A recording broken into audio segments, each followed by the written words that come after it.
اعوذ باللہ من الشیطان الرجیم بسم اللہ الرحمن الرحیم الحمد للہ رب العالمین۔ تاریخ علم اصول میں ہماری گفتگو جاری ہے اور ہم نے پچھلے درس میں شیخ طوسی رحمۃ اللہ علیہ کی حالات زندگی کے اوپر بات کی تھی اور بیان کیا تھا کہ جناب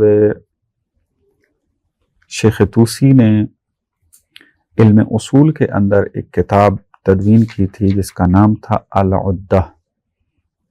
العدہ فی اصول الفقہ۔ آج ہم اس کتاب کے اوپر جو ہے وہ ڈسکس کریں گے کہ یہ کتاب کیوں لکھی گئی، اس کے اندر شیخ طوسی کا کیا روش رہی ہے مطالب بیان کرنے کی۔ شیخ طوسی نے اپنی اس کتاب یعنی العدہ فی اصول الفقہ کے مقدمہ میں اس کتاب کو کیوں لکھا ہے، انہوں نے اس کو بیان کیا کہ طلباء کی طرف سے یہ تقاضا کیا گیا کہ آپ ایک ایسی کتاب تدوین کریں جس میں شیعہ علماء کی مشہور آراء، اہل سنت کے نظریات پر تنقیدی جائزہ ایک ہی جگہ پر موجود ہو۔ جناب شیخ طوسی فرماتے ہیں کہ میں نے اس بات پہ غور کیا کہ آیا اس قسم کی کوئی کتاب موجود ہے یا نہیں، تو فرماتے ہیں کہ مجھے اس طرح کی جامع کتاب نہیں ملی کہ جس میں علماء شیعہ کے مشہور آراء بھی موجود ہوں اور ادھر سے ان کے جو اہل سنت کے نظریات پر اور ان کا تنقیدی جائزہ بھی موجود ہو۔ شیخ طوسی فرماتے ہیں کہ اگرچہ ان کے جو اساتذہ ہیں شیخ مفید اور سید مرتضیٰ، انہوں نے علم اصول فقہ کے اوپر کتابیں تصنیف کی ہیں کہ ہم اس کے اوپر پہلے بات کر آئے ہیں۔ شیخ مفید کی کتاب کا نام التذکرہ تھا اور سید مرتضیٰ کی کتاب کا نام الذریعہ تھا، لیکن وہ اس دور کی علمی و تدریسی ضروریات کو پورا کرتی تھی، شیخ طوسی کے زمانے کو پورا نہیں کرتی تھی۔ کیسے؟ وہ اب یہاں سے آپ کو اندازہ ہوگا کہ میں نے کیوں شیخ طوسی کی حالات زندگی پر پورا ایک لیکچر دیا ہے، آپ کو ان بحثوں سے اب اندازہ ہونا شروع ہوگا۔ اگر ہم شیخ مفید کی کتاب التذکرہ کا جائزہ لیتے ہیں تو وہاں تعادل و تراجی کی بحث بہت کم ملتی ہے، اور چونکہ آپ نے علم اصول نہیں پڑھی، میں چند جملوں میں مختصر وضاحت کر دوں اس بات کی کہ علم اصول کا سب سے آخری چیپٹر جو ہے وہ تعادل و تراجی کا ہے، باب تعارض کے اندر۔ وہاں بحث کیا ہوتی ہے کہ اگر دو روایات یا چند روایات آپس میں تعارض کر جائیں، درست ہے، تعارض، اختلاف بھی ان کا تعارض والا ہو، تعارض کر جائیں تو کیا کریں؟ اس میں دونوں کو چھوڑ دیں، کسی ایک کو لیں؟ اگر کسی ایک کو لینا ہے تو اس کا کیا معیار ہے؟ اگر دونوں کو چھوڑنا ہے تو اس کا کیا معیار ہے؟ اس بحث کو تعادل و تراجی کے عنوان میں ڈسکس کیا جاتا ہے۔ بہت ساری روایتیں ہیں، آپ خود جب علم فقہ جو ہے وہ پڑھیں گے اور اس کے اندر آئے گی، مثالیں جو ہیں وہ بہت زیادہ آ جائیں گی۔ مثلا مقاصد کی کتاب اگر شیخ انصاری کی دیکھیں، وہاں بعض روایتیں اس طرح کی بہت ساری ملتی ہیں۔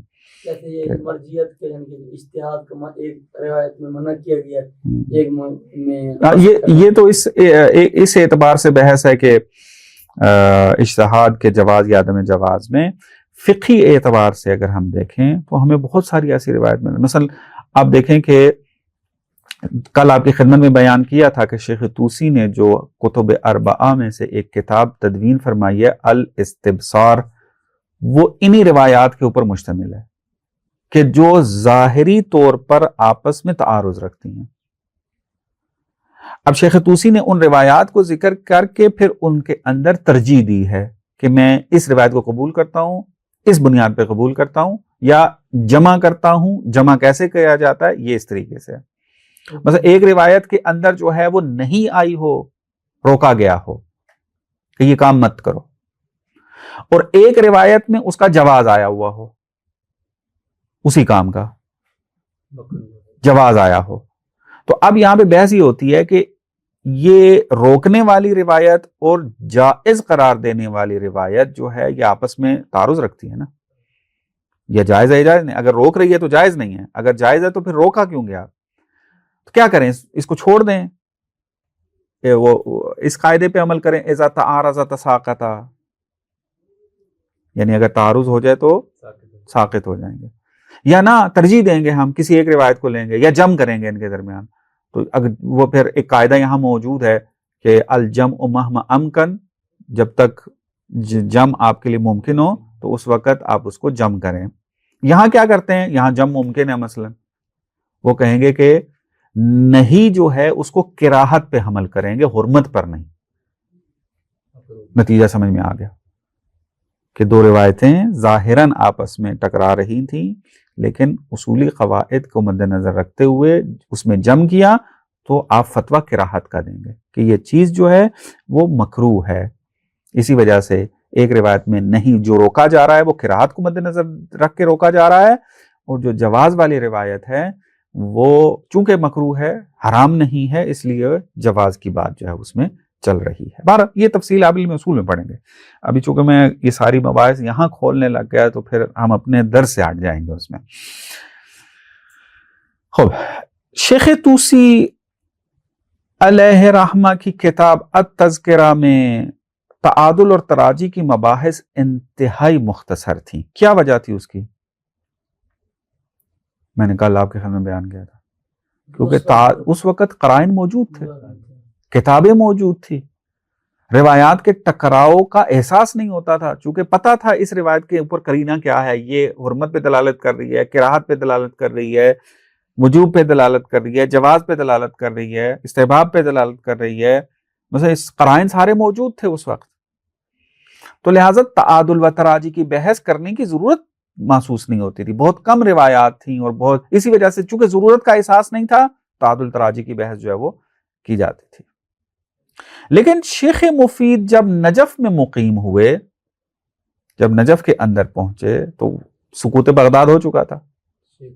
شیخ طوسی جو ہیں, شیخ طوسی جب نجف گئے تو کیا ہے, کتابیں چل چکی تھی, قرائن حذف ہو چکے تھے. اب شیخ طوسی کے لیے تو قرائن مسئلہ نہیں رکھتے تھے, چونکہ وہ بغداد سے پہلے بھی یعنی نجف سے پہلے بھی جو ہے وہ بغداد کے اندر, بغداد کے اوپر حملے سے پہلے بھی وہ تمام چیزوں کو جانتے تھے. لیکن اب تعلیم دینا ہے نا, بعد والے لوگوں کو پڑھانا ہے, آپ جیسے اسٹوڈنٹوں کو بتانا ہے. اب وہ کیا کہیں گے, مثلا اس روایت پہ شاہد کیا ہے, فلانی کتاب میں تھا وہ جل گئی ہے. خوب اگلا بندہ تو نہیں کہے گا, یعنی اجتہاد ایسے تھوڑا ہوگا کہ یہ فلانی جگہ پہ ہے چونکہ وہ کتاب تھی اس میں جل گیا. اب ایک بنیادی اور مستقل حل پیش کرنا تھا. وہ کیا تھا؟ وہ یہی تھا پھر تعارض ادلہ کی بحث کو کھول کر بیان کیا جائے, اس کے اصول پر ڈسکس کی جائے. تو لہذا تعارض ادلہ کے حل کی ضرورت شدت اختیار کر چکی تھی. اس لیے جناب شیخ مفید کی جو کتاب ہے التذکرہ, وہ پھر نجف کے اندر شیخ طوسی کے زمانے میں کارآمد نہیں تھی اس طریقے سے. اب آتے ہیں سید مرتضیٰ کی. جناب سید مرتضیٰ نے اپنی کتاب الذریعہ میں صرف اپنی ذاتی جو نظریات تھے ان پر فوکس کیا, کہ الذریعہ کا مقدمہ میں نے آپ کی خدمت میں بیان کیا ہوا ہے, آپ اس کو ملاحظہ کریں گے. ان کا مقصد قطعاً یہ نہیں تھا کہ وہ علم اصول کا کوئی جامع نصاب یا شیعہ مکتب فکر کی مشہور آراء و نظریات کو بیان کریں گے. نو, انہوں نے کہا کہ میں چاہتا ہوں میرے منفرد آراء و نظریات محفوظ ہو جائیں, میں وہ کتاب لکھ رہا ہوں. لہٰذا ان وجوہات کی بنیاد پر شیخ طوسی نے العدہ فی اصول الفقہ کتاب کی تصنیف کی, تاکہ یہ ایک ایسی جامع کتاب ہو جس میں مذہب تشیع کے مطابق علم اصول کے تمام ابواب کا اختصار کے ساتھ احاطہ کیا گیا ہو. بات واضح ہو گئی. بس یہاں پر اب کتاب کا طریقہ کار واضح ہو گیا. جناب شیخ طوسی کی کتاب العدہ میں کیا ہے,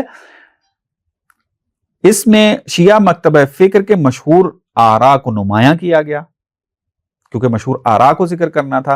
اور شیخ طوسی نے اپنی جو انفرادی رائے تھی جو مشہور سے ہٹ کر تھی اس کو مشہور کے ذیل میں ہی بیان کیا. یعنی سید مرتضیٰ کی طرح الگ برجستہ نمایاں کر کے نہیں بیان کیا نہ، مشہور کی آراء بیان کی، اس رائے میں اگر اختلاف تھا تو اس کے نیچے اپنا تبصرہ ایڈ کر دیا کہ میرا اس کے بارے میں یہ نظریہ پایا جاتا ہے. شیخ طوسی نے اپنے سے پہلے فقہا پر یہ نقد کیا کہ انہوں نے علم اصول کی تدوین میں محض اپنے ذاتی نظریات کو محفوظ کرنے پر زور دیا. یعنی شیخ طوسی کہتے ہیں مجھ سے پہلے علماء ان کی کوشش یہ ہوا کرتی تھی کہ جو اجتہادی نظریات ہم حاصل کر چکے ہیں ان کو محفوظ کر لیں، ایک علمی ورثہ ہے اس کو محفوظ کریں، لیکن ایک ایسا نصاب مرتب کرنے کی طرف توجہ نہیں تھی کہ جس کے ذریعے ایک طالب علم پورے شیعہ علم اصول، اس کے مناہج اور مشہور آراء سے بیک وقت روشناس ہو جائے. اس طرح کی کتاب تدوین کرنے والے نہیں تھے وہ علماء، جیسے جب میں نے مثال دی اس کی سید مرتضیٰ ہے، جیسے ان کا مطمع نظر یہ نہیں تھا کہ میں ایک جامع کتاب لکھوں، لہذا ضرورت تھی کہ کتاب تدوین کریں. پس کتاب کے آگے بڑھتے ہیں. کتاب کے مقدمے میں شیخ مفید نے ایک اور انتہائی اہم منہجی اصول کی طرف اشارہ کیا کہ جو دراصل سید مرتضیٰ کے طرز تدوین کے اوپر ایک علمی تنقید بنتا ہے. یہ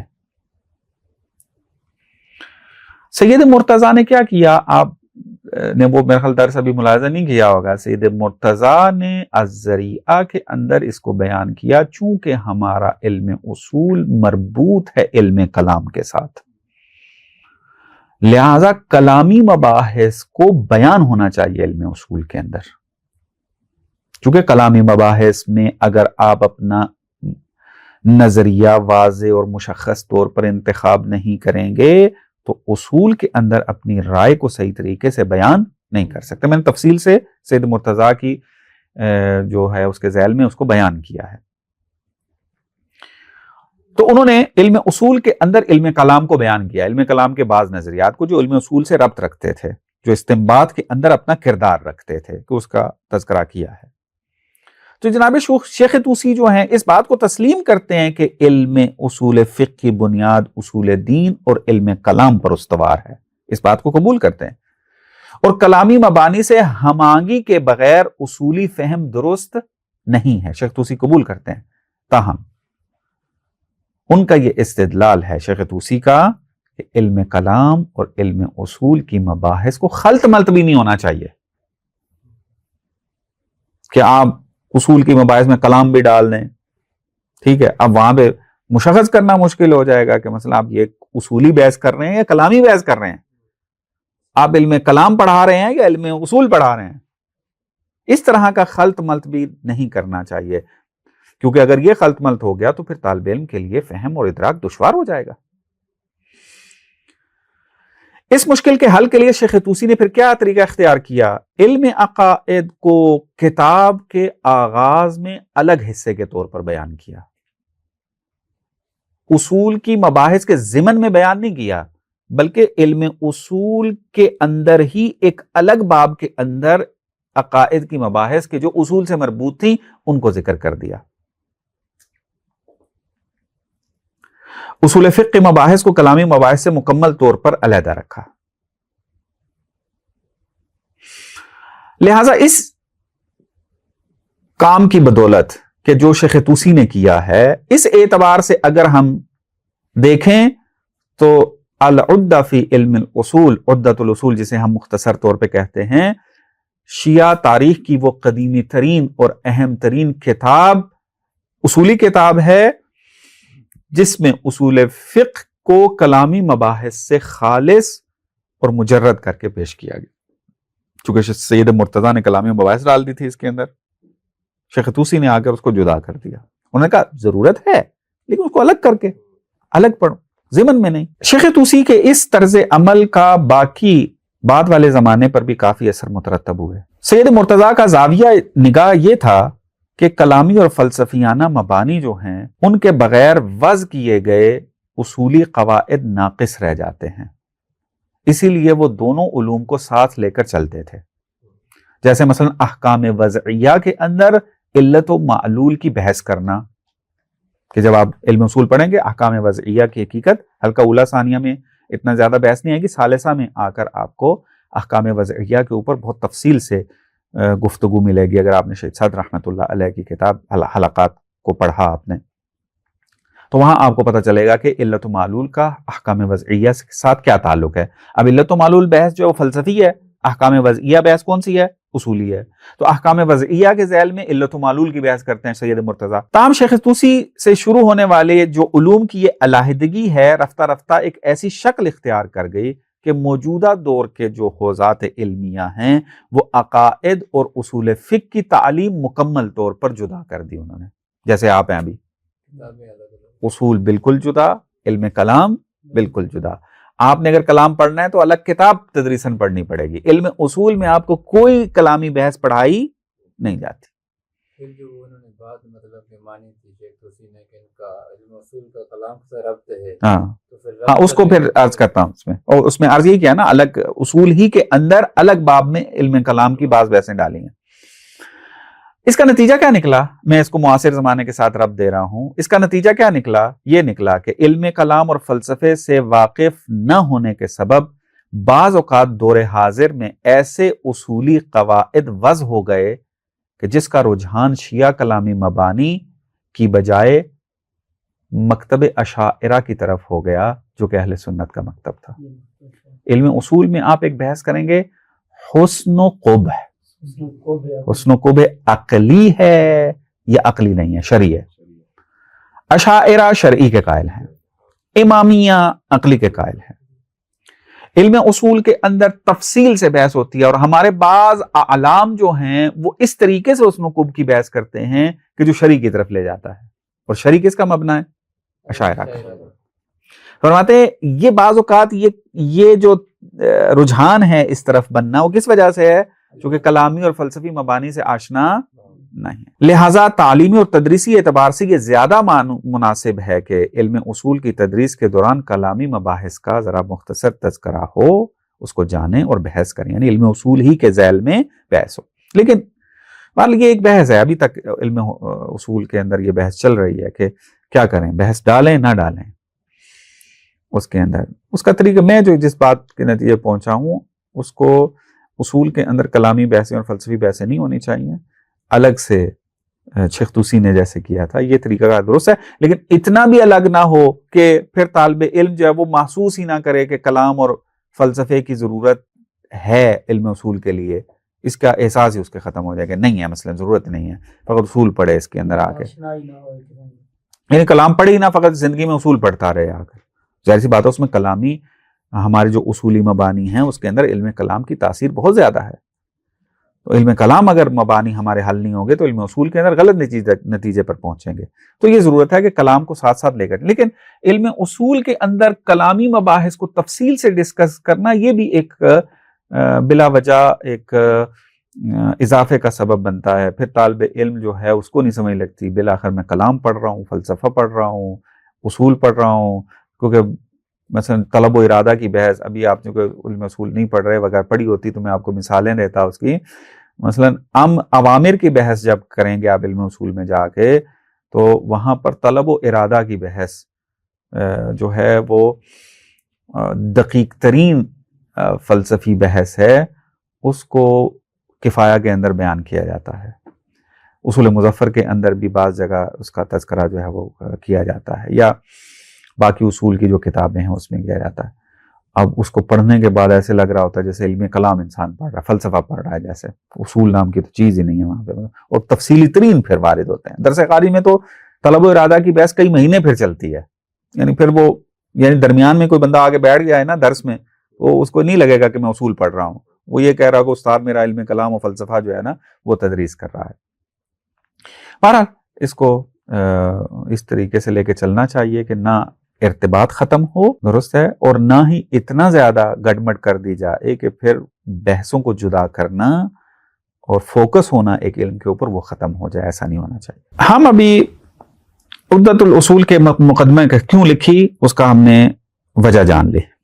اب آتے ہیں کہ اس کی تصنیفی منہج اور اسلوب بیان کیا ہے عدۃ الاصول کا، شیخ طوسی نے بیان کیا۔ شیخ طوسی کا کتاب عدۃ الاصول میں علمی مباحث پیش کرنے کا ایک مخصوص اور منظم طریقہ کار ہے۔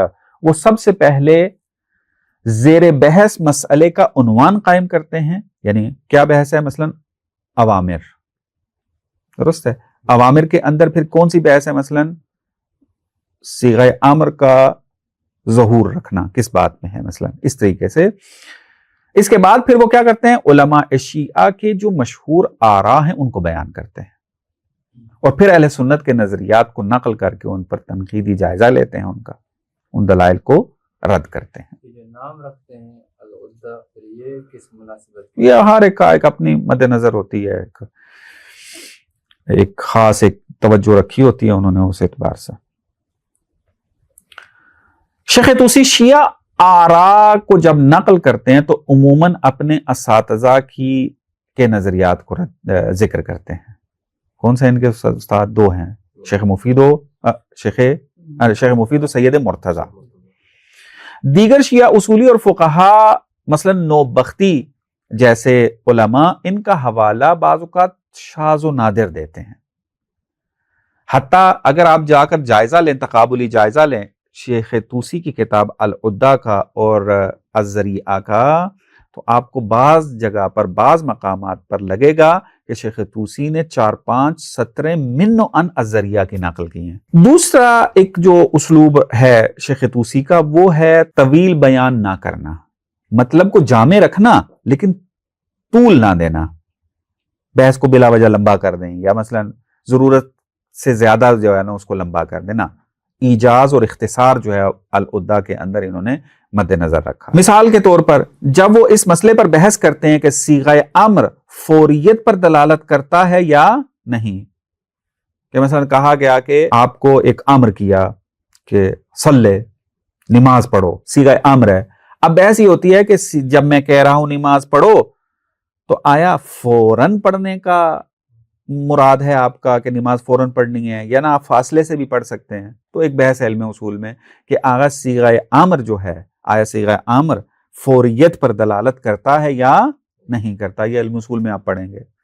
تو جناب شیخ طوسی نے جب یہ بحث کو ذکر کرنا شروع کیا تو مشہور آراء نقل کرنے کے بعد جو فوریت کے قائل تھے ان کی 2 قرآنی دلیلوں کو ذکر کیا، جو فوریت کے قائل تھے کہ صیغہ امر فوریت پہ دلالت کرتا ہے۔ کون سی 2 آیتیں؟ ایک آیت ہے فاستبقوا الخیرات اور دوسری ہے سارعوا الی مغفرۃ من ربکم، اس کا ذکر کرتے ہیں۔ لیکن شیخ طوسی کیفیت استدلال ذکر نہیں کرتے کہ فاستبقوا الخیرات سے کیسے ثابت ہوتا ہے کہ امر فوریت پہ دلالت کرتا ہے، یا سارعوا الی مغفرۃ من ربکم یہ فوریت پر دلالت کرتا ہے، کیسے؟ اس کو بیان نہیں کرتے۔ کیوں؟ کیونکہ ان کا مطمع نظر جو ہے وہ کیا ہے؟ اختصار، فقط دلیل ذکر کر دیا، آپ جا کے خود سرچ کریں۔ شیخ طوسی جب سید مرتضیٰ کی آراء پر تنقید کرتے ہیں تو الذریعہ میں موجود ان کے تمام دلائل نقل نہیں کرتے، بلکہ صرف ان کے مضبوط ترین دلائل اور اہم جو ترین دلائل ہیں ان کا تذکرہ کرتے ہیں، پھر اگر ان کے اوپر تنقید ہے تو اس کے اوپر تبصرہ کرتے ہیں اور تنقید کرتے ہیں، اور تنقید جب کرتے ہیں تو پھر کتاب، سنت، عقل اور قواعد لسان سے استفادہ کرتے ہیں۔ قواعد لسان سے کیا مراد ہے؟ یعنی عرف، عربی لغت اور اس کے ادبی قاعدے۔ یہ تھا شیعہ والے سے۔ اب آتے ہیں اہل سنت کی طرف کہ شیخ طوسی نے چونکہ اہل سنت کی آراء بھی نقل کی ہیں تو کون کون سے علماء کو فوکس کیا ہے العدہ کے اندر۔ تو جب ہم العدہ میں جا کر دیکھتے ہیں تو اس میں بالعموم 6 علماء اہل سنت کو فوکس کیا ہے العدہ کے اندر۔ ایک امام ابو حنیفہ، دوسرے امام شافعی، تیسرے عالم دین اہل سنت کے داود بن علی ظاہری، توئیں والی ظاہری، یہ ظاہری مسلک کے بانیوں میں سے تھے۔ ایک مکتب اہل سنت میں موجود ہے جن کو ظاہری مکتب کہا جاتا ہے۔ اہل سنت کا شدت پسند اور ظاہر پرست گروہ ہے جس کے افکار جو ہے وہ بعد میں ابن تیمیہ میں نمایاں ہوئے ہیں۔ شیخ مفید، سید مرتضی اور شیخ طوسی اس گروہ کے افکار کے حوالے سے انتہائی محتاط تھے تاکہ اس کا اثر شیعہ مکتبہ فکر میں داخل نہ ہو. نقل کیا لیکن محتاط انداز. چوتھے جو عالم دین اہل سنت کے محمد بن حسن شیبانی کہ یہ امام ابو حنیفہ کے شاگرد ہیں اور امام شافعی کے استاد تھے. محمد بن حسن شیبانی. پانچویں جو عالم دین ہے وہ امام مالک بن انس ہے، یعنی بڑے بڑے علماء ہیں یہ اہل سنت کے. اور چھٹے ابو الحسن کرخی، کاف کش والی کرخی، ان کے نظریات کو ذکر کر کے پھر ان کے اوپر تنقید کرتے ہیں. اہل سنت کے اقوال میں بھی شیخ طوسی کا رویہ مختلف شخصیات کے اعتبار سے مختلف رہا. وہ ابو حنیفہ، شافعی، داود ظاہری اور شیبانی کے اقوال کے ساتھ ان کے دلائل بھی ذکر کرتے تھے اور ان پر تفصیلی نقد کرتے تھے، لیکن امام مالک اور ابو الحسن کرخی کی آراء نقل کرتے تھے لیکن عموماً ان کے دلائل پر زیادہ بحث نہیں کرتے تھے. مجموعی طور پر کتاب و سنت سے استظہار کرتے ہوئے شیخ طوسی عرفی اور ادبی قواعد پر بہت زیادہ انحصار کرتے تھے نقد کے اندر. خوب یہ تھا ان کا اسلوب بیان، کیسے یہ اس کو بیان کرتے ہیں. اب آتے ہیں کہ العدہ فی الاصول کی ساخت، یعنی کتاب کتنے ابواب پر مشتمل ہے اور کون سے مباحث ہیں. شیخ طوسی کی کتاب العدہ فی الاصول 2 جلدوں میں ہے اور 12 ابواب پر مشتمل ہے. ہر جلد میں 6 باب ہیں. اگر آپ آج کے مطابق جو کتابیں چھپتی ہیں اس کا حجم کے اعتبار سے دیکھیں تقریباً 800 صفحے پر محیط یہ ایک کتاب ہے. متقدمین کی اصولی کتب جیسے سید مرتضیٰ کی تصانیف، ان میں سے سب سے طویل اور مفصل بحث مباحث الفاظ، یعنی پہلے شیخ طوسی سے پہلے جو علم اصول کی کتابیں لکھی جاتی تھی اور اس میں جو تفصیلی ترین بحث کی جاتی تھی وہ الفاظ کی مباحث تھیں اور بالخصوص امر کی بحث جو ہے. لیکن العدہ کا جو امتیازی پہلو ہے ان میں سب سے مفصل بحث عام و خاص اور مطلق و مقید کی ہے. اچھا، یہ عام و خاص و مطلق مقید یہ فرق کیوں آ رہا ہے؟ وہ حالات کی وجہ سے، چونکہ روایات عام و خاص مطلق و مقید چونکہ ٹکراؤ ہے نا ظاہری طور پہ، حل کرنے کے لیے علم اصول کے ان قواعد کے اوپر فوکس کیا جا رہا ہے کہ جو ضرورت ہے اب اس کی. اس کی بنیادی وجہ یہی تھی کہ قرائن بیانیہ کے ضائع ہونے کے بعد فقہا کا انحصار عمومات اور اصولی قواعد پر بڑھ گیا. اسی ضرورت کے پیش نظر کتاب کی دوسری جلد میں تعادل و تراجی کی بحث بھی سابقہ کتابوں کی نسبت تفصیلی ہے. کیوں لکھی ہے العدہ اس کے ذیل میں آپ کو بھی بیان کیا ہے. یہ کتاب شیعہ مدارس میں طویل عرصے تک بطور نصاب رائج رہی. علامہ حلی جو کہ متوفا ہیں 693 ہجری کے، یعنی 7ویں صدی ہجری کے ہیں. علامہ حلی اپنے دور میں فرماتے ہیں کہ شیعہ علمی حلقوں میں سید مرتضیٰ کی الذریہ اور شیخ طوسی کی العدہ یہ نصابی کتاب کے طور پر پڑھائی جا رہی ہے. یعنی علامہ حلی کے زمانے تک جو 7ویں صدی ہجری کے ہیں. بس ہے اس سے ظاہر ہوتا ہے کہ تقریباً 240 یا 270 سال نصابی کتابیں جو ہیں یہ 2 رہی ہیں، العدہ شیخ طوسی، الذریہ سید مرتضیٰ. بات واضح؟ بس یہ جناب شیخ طوسی کی بحث تھی کہ جو آپ کی خدمت میں بیان کر دیا. کتابیں ہیں لیکن نصاب میں نہیں ہیں، لیکن جو مجتہد بنتے ہیں وہ حتماً ان کتابوں سے استفادہ کرتے ہیں چونکہ قدماء کی آراء سے آشنا ہونا ضروری ہے. اردو ہو گیا نہ خلاصہ نہیں، خلاصہ کیا ضرورت ہے، خود وہ 700-800 صفحے کتاب.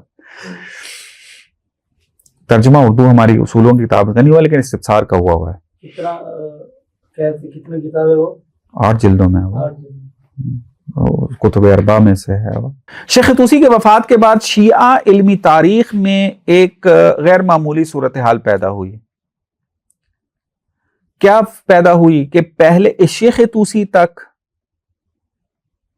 شیخ طوسی جیسے علماء پیدا ہوتے رہے، جیسے شیخ مفید ہیں، جیسے سید مرتضیٰ ہیں، جیسے شیخ طوسی ہیں، یہ اپنے اساتذہ سے اگر بڑے نہیں تھے علمی طور پر تو ہم پلہ تھے. سید مرتضیٰ شیخ مفید کے ہم پلہ تھے. شیخ طوسی جو ہیں وہ سید مرتضیٰ کے ہم پلہ آ گئے تھے، ان کے مسند پہ بیٹھے تھے جا کے. لیکن شیخ طوسی کے بعد یہ سلسلہ رک جاتا ہے. اس وزن کی، اس برابر کی شخصیت جو ہے نا شاگردوں میں پیدا نہ ہو سکی. لہٰذا اسی وجہ سے بعض افراد نے، جیسے محقق ہلی نے یہ کہنا شروع کیا کہ شیخ طوسی کے بعد مقلدین کا زمانہ شروع ہوتا ہے، یعنی ان علماء کو مقلدہ کہنے لگ گئے کہ یہ مقلد ہیں، انہوں نے کوئی جدید کام نہیں کیا. لیکن یہ تھوڑا سا ہمارے بعض اساتذہ فرماتے ہیں کہ یہ تھوڑا نظریہ افراطی قسم کا ہے. مقلدہ نہیں تھے، انہوں نے بھی جدید بحثیں کی تھی آگے. لیکن یہ کیوں ایسا ہوا شیخ طوسی کے بعد؟ کیوں ہم پلہ شخصیت نہیں آ سکی شیخ طوسی کے؟ سیاسی حالات آپ نے ابھی پڑھے، رائے پر بھی شیعہ پر حملے، بغداد میں بھی شیعہ پہ حملے، درست ہے، شیعہ پہ حملے ہو رہے ہیں، کتابیں جل رہی ہیں، ورثہ ضائع کیا جا رہا ہے. آل بویا کی حکومت کے خاتمے کے بعد شیعہ اقتدار ختم ہو گیا اور گرد و نواح میں سلجوکیوں نے تسلط قائم کر لیا. کتاب سوزی، کتاب جلانے کے واقعات، تشیع کے خلاف پرتشدد ماحول نے علمی ترقی کا رخ بدل دیا. اس پرخطر دور میں علماء اور شاگردوں نے تمام تر کوششیں اس بات پر مرکوز کی کہ اب سید مرتضیٰ اور شیخ مفید کا علمی ورثہ ضائع ہونے سے بچائیں. ان کی توجہ نئی تحقیق کی بجائے کتب کے تحفظ، روایات کو سینہ بسینہ منتقل کرنے اور شاگرد کی تربیت پر مرکوز ہو گئی.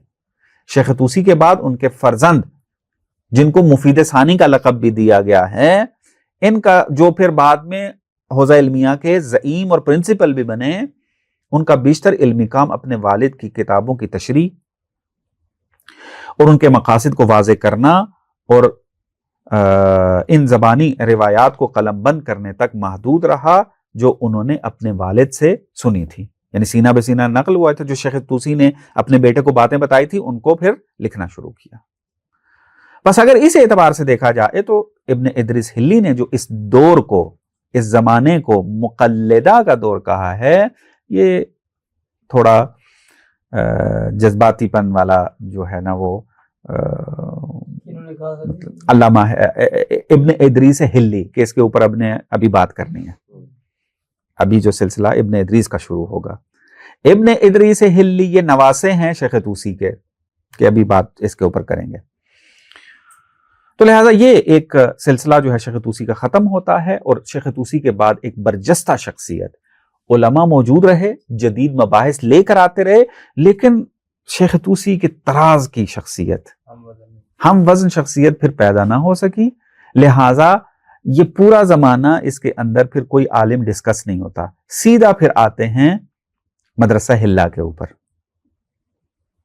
درست ہے، اب ہم مدرسہ بغداد سے نکل کے کہاں آ گئے؟ حلہ آ گئے ہیں. اب یہ حلہ کا جو ہے سلسلہ شروع ہوگا. اب حلہ کے اندر کون سے علماء نے اس مکتب، حلہ مکتب کو شروع کیا، اور پھر آگے یہ سلسلہ چلا اور علامہ ہلی یہاں ڈسکس ہوں گے. اس سے پہلے ابن ادریس ہلی یہاں پر ڈسکس ہوں گے، کہ اس کو پھر بعد میں دیکھتے ہیں. میرے خیال میں اگرچہ میں چاہ رہا تھا کہ ہلے والے مکتب کو جو ہے وہ تھوڑا سا بیان کر دیں، لیکن وقت ختم ہو گیا. وصلی اللہ علی محمد و آل محمد.